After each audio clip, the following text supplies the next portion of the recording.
আমি পরিষ্কার স্পষ্টভাবে জানাতে চাই, যদি দিদির পুলিশ হয় তাহলে সেই পুলিশকে আমি মানতে রাজি নই। আমি ভারতীয় সংবিধান দ্বারা প্রতিষ্ঠিত পুলিশকে মানতে রাজি আছি, কোনো দাদা দিদির পুলিশকে মানতে রাজি নই। পুলিশকে এই চিঠিকে প্রত্যাখ্যান করতে হবে।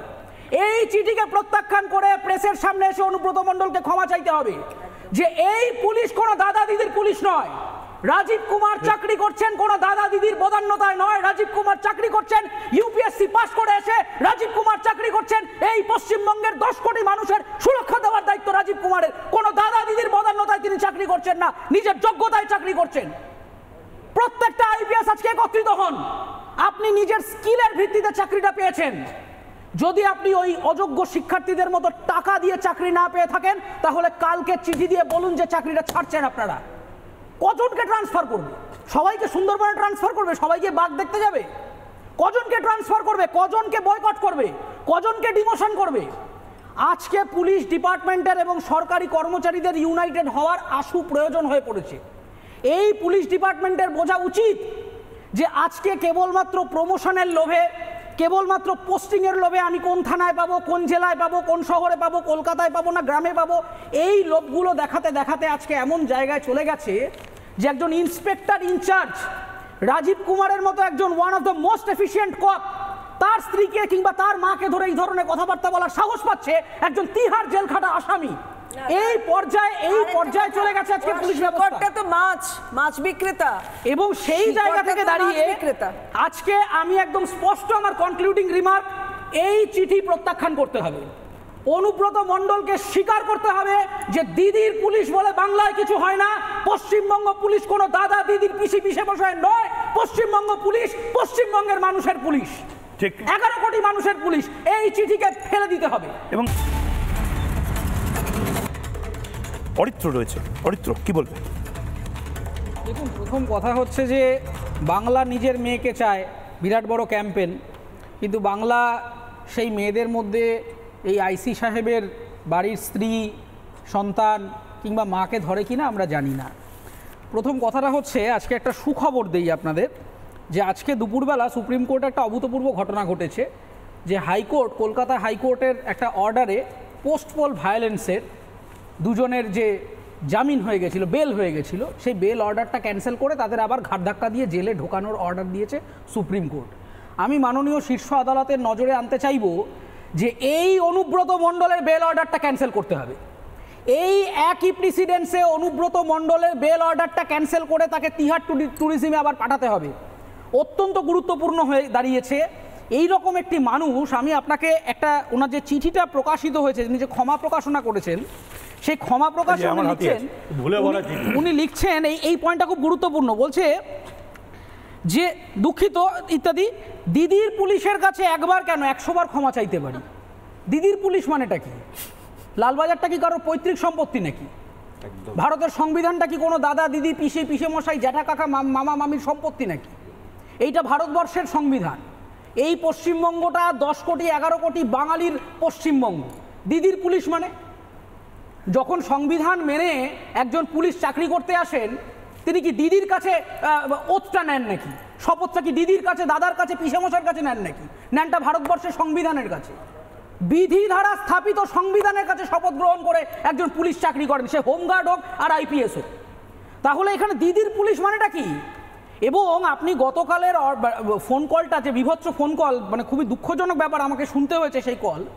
সেখানে অনুব্রত মণ্ডল বলছেন, গালিগালাজ যা করছে, আর একটা ইম্পর্টেন্ট পয়েন্ট আপনারা মিস করে যাচ্ছেন। বলছে যে ওই আইসিকে, যে আমি এসপিকে ফোন করছি, তোমাকে ডেপুটেশনে পাঠিয়ে দেবো।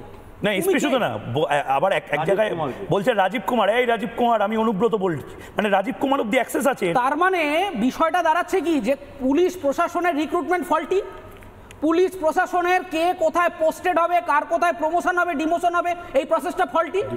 তাহলে একই পদ্ধতিতে যেখানে আজকে চিকিৎসা ব্যবস্থা থেকে শিক্ষা ব্যবস্থা, যে আমরা দুর্নীতির যে আলোটা দেখতে পাচ্ছি, এই আলোটা আবার স্পষ্ট হয়ে গেল যে একটা অনুব্রত মণ্ডলের মতো ক্রিমিনাল, তিনি ফোনে একজন আইসিকে বলার ধৃষ্টতা দেখাচ্ছেন যে আমি ঠিক করে দেবো তোমাকে কোথায় ডেপুটেশনে যাবে, কোথায় প্রমোশন হবে, কোথায় ডিমোশন হবে। তার মানে পুলিশ প্রশাসনের রিক্রুটমেন্ট, তার প্রমোশন, তার পুরো ধাঁচাটা ভেঙে পড়েছে।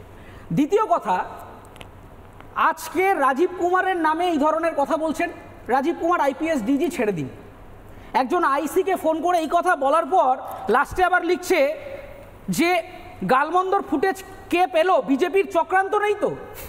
আরে ভাই, তুমি ফোন করছো আইসিকে, কল যদি লিকেজ করে থাকে দুজন, যেটা সকালবেলা আপনাদের প্রোগ্রামে আলোচনা হয়েছে, আইদার আমি কাউকে আপনাকে ফোন করে হুমকি দিচ্ছি, হয় আমার ফোন থেকে লিকেজ হয়েছে, না হলে আপনি লিকেজ করেছেন।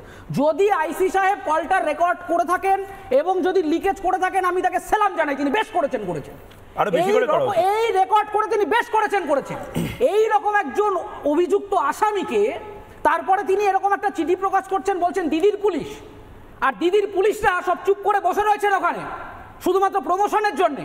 আমি পরিষ্কার স্পষ্টভাবে জানাতে চাই, যদি দিদির পুলিশ হয় তাহলে সেই পুলিশকে আমি মানতে রাজি নই। আমি ভারতীয় সংবিধান দ্বারা প্রতিষ্ঠিত পুলিশকে মানতে রাজি আছি, কোনো দাদা দিদির পুলিশকে মানতে রাজি নই। পুলিশকে এই চিঠিকে প্রত্যাখ্যান করতে হবে। এই চিঠিকে প্রত্যাখ্যান করে প্রেসের সামনে এসে অনুব্রত মণ্ডলকে ক্ষমা চাইতে হবে যে এই পুলিশ কোনো দাদা দিদির পুলিশ নয়। রাজীব কুমার চাকরি করছেন কোনো দাদা দিদির বদান্যতায় নয়। রাজীব কুমার চাকরি করছেন ইউপিএসসি পাস করে এসে। রাজীব কুমার চাকরি করছেন এই পশ্চিমবঙ্গের 10 কোটি মানুষের সুরক্ষা দেওয়ার দায়িত্ব রাজীব কুমারের। কোনো দাদা দিদির বদান্যতায় তিনি চাকরি করছেন না, নিজের যোগ্যতায় চাকরি করছেন। প্রত্যেকটা আইপিএস আজকে একত্রিত হন। আপনি নিজের স্কিলের ভিত্তিতে চাকরিটা পেয়েছেন। যদি আপনি ওই অযোগ্য শিক্ষার্থীদের মতো টাকা দিয়ে চাকরি না পেয়ে থাকেন, তাহলে কালকে চিঠি দিয়ে বলুন যে চাকরিটা ছাড়ছেন আপনারা। কজনকে ট্রান্সফার করবে? সবাইকে সুন্দরবনে ট্রান্সফার করবে? সবাইকে বাঘ দেখতে যাবে? কজনকে ট্রান্সফার করবে? কজনকে বয়কট করবে? কজনকে ডিমোশন করবে? আজকে পুলিশ ডিপার্টমেন্টের এবং সরকারি কর্মচারীদের ইউনাইটেড হওয়ার আশু প্রয়োজন হয়ে পড়েছে। এই পুলিশ ডিপার্টমেন্টের বোঝা উচিত যে আজকে কেবলমাত্র প্রমোশনের লোভে, কেবলমাত্র পোস্টিংয়ের লোভে, আমি কোন থানায় পাবো, কোন জেলায় পাবো, কোন শহরে পাবো, কলকাতায় পাবো না গ্রামে পাবো, এই লোভগুলো দেখাতে দেখাতে আজকে এমন জায়গায় চলে গেছে যে একজন ইন্সপেক্টর ইনচার্জ রাজীব কুমারের মতো একজন one of the most efficient cop, তার স্ত্রীকে কিংবা তার মাকে ধরে এই ধরনের কথাবার্তা বলার সাহস পাচ্ছে একজন তিহার জেল খাটা আসামি। এই পর্যায়ে চলে গেছে আজকে পুলিশ ব্যবস্থা। তো মাছ বিক্রেতা, এবং সেই জায়গা থেকে দাঁড়িয়ে আজকে আমি একদম স্পষ্ট আমার কনক্লুডিং রিমার্ক, এই চিঠি প্রত্যাখ্যান করতে হবে। অনুব্রত মণ্ডলকে স্বীকার করতে হবে যে দিদির পুলিশ বলে বাংলায় কিছু হয় না। পশ্চিমবঙ্গ পুলিশ কোনো দাদা দিদির পিসি পিসে বসায় নয়। পশ্চিমবঙ্গ পুলিশ পশ্চিমবঙ্গের মানুষের পুলিশ, 11 কোটি মানুষের পুলিশ।